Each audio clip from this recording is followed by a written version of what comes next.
साधनपादः साधनपादः तपस्वाध्याय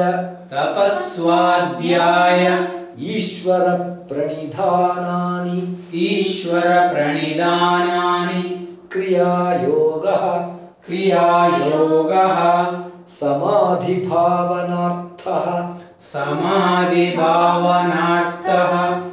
क्लेशतनुकरणार्थश्च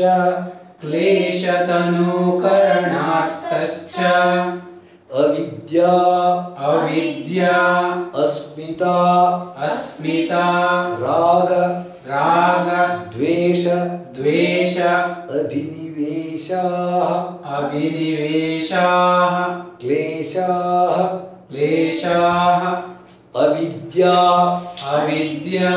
क्षेत्रमुत्तरेषां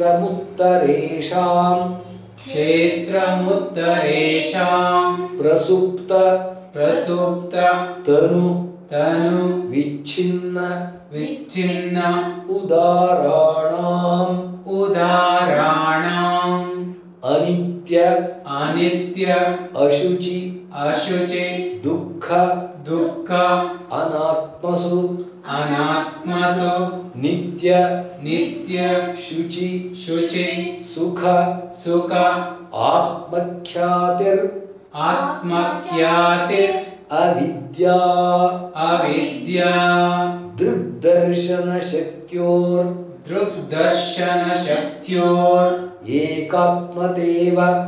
एकात्मदेव अस्मिता सुखानुशयी रागः दुःखानुशयी द्वेषः स्वरसवाही विदुषोऽपि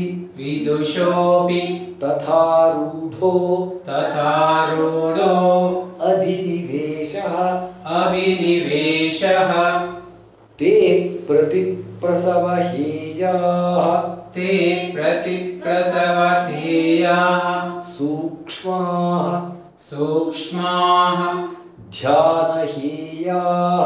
ध्यानहेयाः तद्वृत्तयः क्लेशमूलः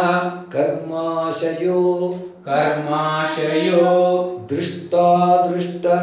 दृष्टादृष्ट जन्मवेदनीयः सति मूले तद्विपाको जात्यायुर्भोगाः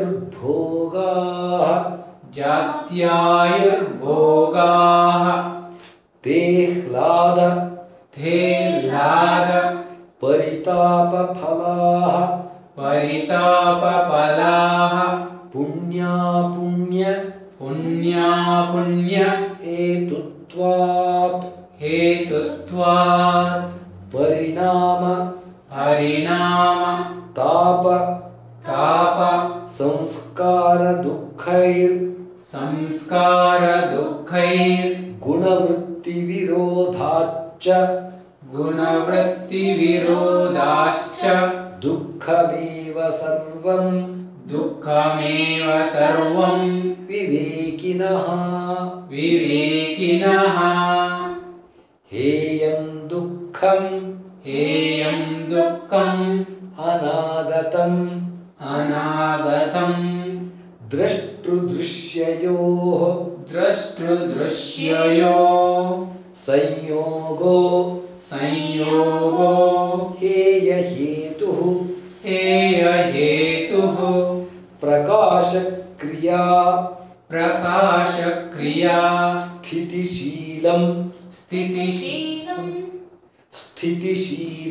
स्थितिशीलं भूतेन्द्रियात्मकं भोगापवर्गार्थं दृश्यं विशेषाविशेष विशेषा विशेष लिंगमात्रालिंगानि लिंगमात्रालिंगानि गुणपर्वाणि गुणपर्वाणि द्रष्टा द्रष्टा दृशिमात्रः दृशिमात्रः शुद्धोऽपि शुद्धोऽपि प्रत्ययानुपश्यः प्रत्ययानुपश्यः तदर्थ एव दृश्यस्यात्मा दृश्यस्यात्मा कृतार्थं प्रति नष्टमप्यनष्टं नष्टमप्यनष्टं तदन्यसाधारणत्वात्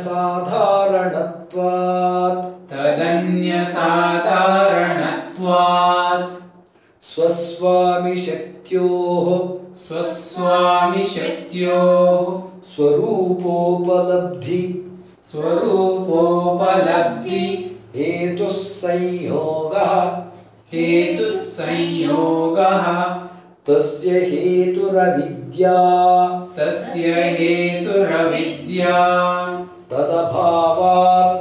तदभावात् संयोगाभावो हानं तदृशेः कैवल्यं विवेकख्यातिर् अविप्लवा हानोपायः तस्य सप्तधा प्रान्तभूमिः प्रज्ञा योगांगानुष्ठानात्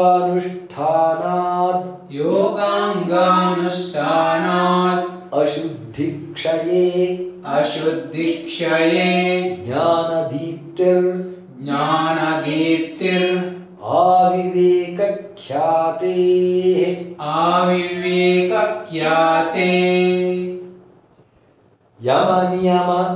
यमनियम आसन प्राणायाम प्रत्याहार धारणा ध्यान समाधयो अष्टावंगानि तत्राहिंसा सत्य अस्तेय ब्रह्मचर्य अपरिग्रहाः यमाः जाति देश काल समयानवच्छिन्नाः सार्वभौमा महाव्रतं शौच संतोष तपः स्वाध्याय ईश्वर प्रणिधानानि नियमाः वितर्क बाधने प्रतिपक्ष भावनं वितर्काहिंसादयः कृतकारित अनुमोदिताः लोभ क्रोध मोहपूर्वकाः मृदु मध्य अधिमात्राः दुःखाज्ञान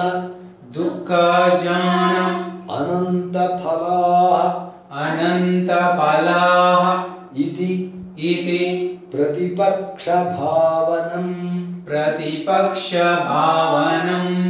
अहिंसा प्रतिष्ठायाम् अहिंसा प्रतिष्ठायां तत्सन्निधौ तत्सन्निधौ वैरत्यागः वैरत्यागः सत्यप्रतिष्ठायाम् सत्यप्रतिष्ठायां